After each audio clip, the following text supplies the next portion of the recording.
Assalamualaikum warahmatullahi wabarakatuh. Selamat malam.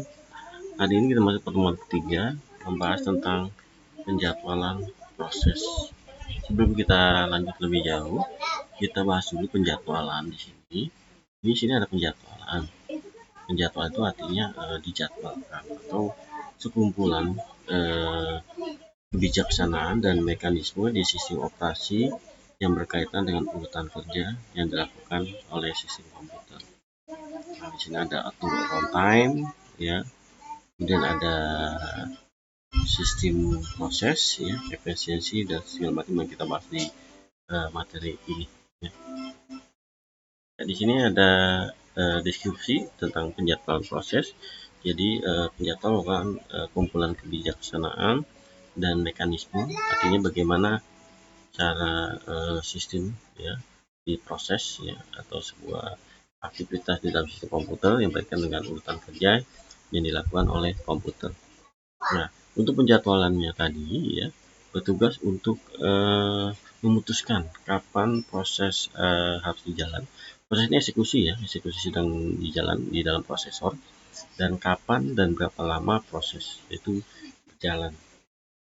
Ya, jadi sasaran utama penjadwalan proses adalah mengoptimalkan kinerja dari sistem komputer. Ya, artinya ada komputer yang simpel ini bisa berjalan secara efisiensi, ya.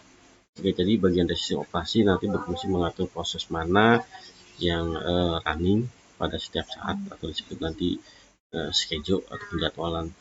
Kemudian ada algoritma yang digunakan schedule disebut sebagai schedule algoritma atau algoritma penjadwalan.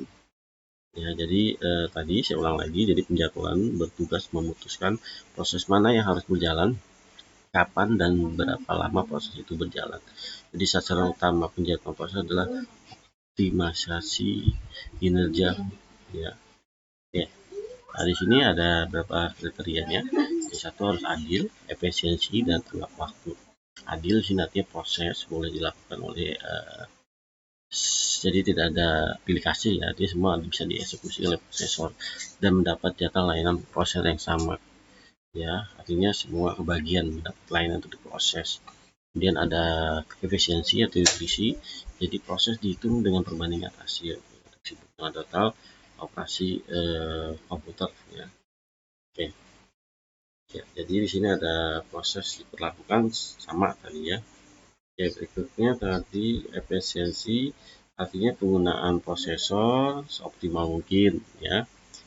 Kemudian bisa juga efisiensi proses dihitung dengan berapa perbandingan atau rasio waktu sibuk proses. Jadi waktu proses itu ada berapa waktu yang dikerjakan. Ya, kemudian ada sasaran penjadwalan adalah menjaga proses agar tetap dalam keadaan sibuk sehingga efisiensi dan maksimal. Artinya prosesor itu selalu dibuat sibuk, ya, jangan idle, jangan diem aja, ya.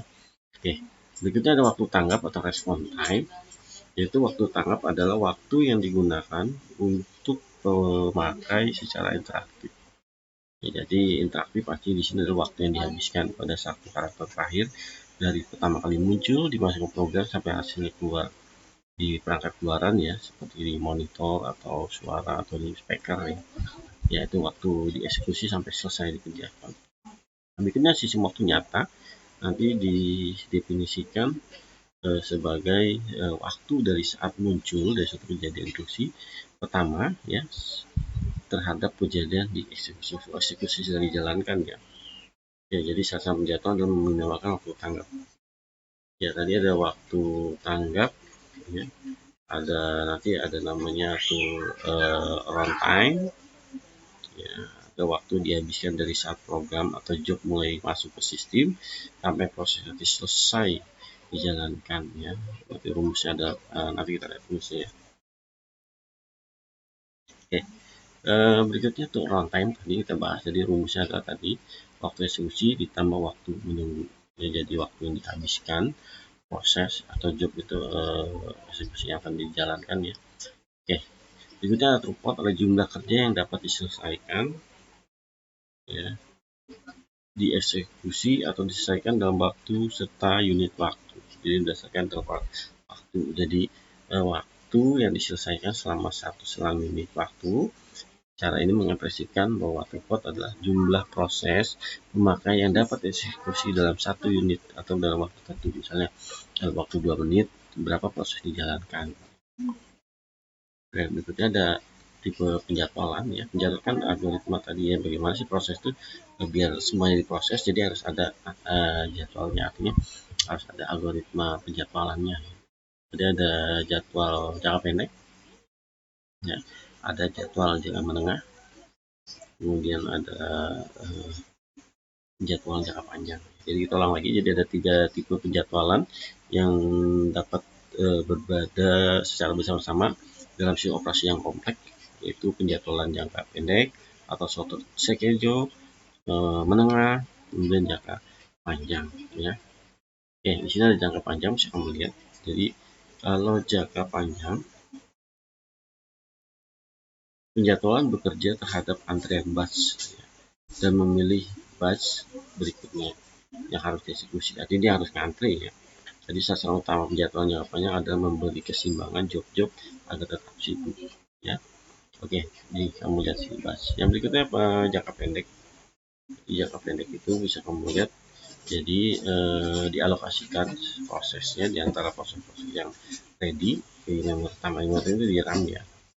Oke, artinya proses biasa di prosesor ditempatkan dulu di memori atau di RAM, dan baru dikasih penjadwalannya. Nah, artinya penjadwalannya nanti bentuk penjadwalan alokasi proses di antara proses yang ready ya. Oke, terdapat di memori utama.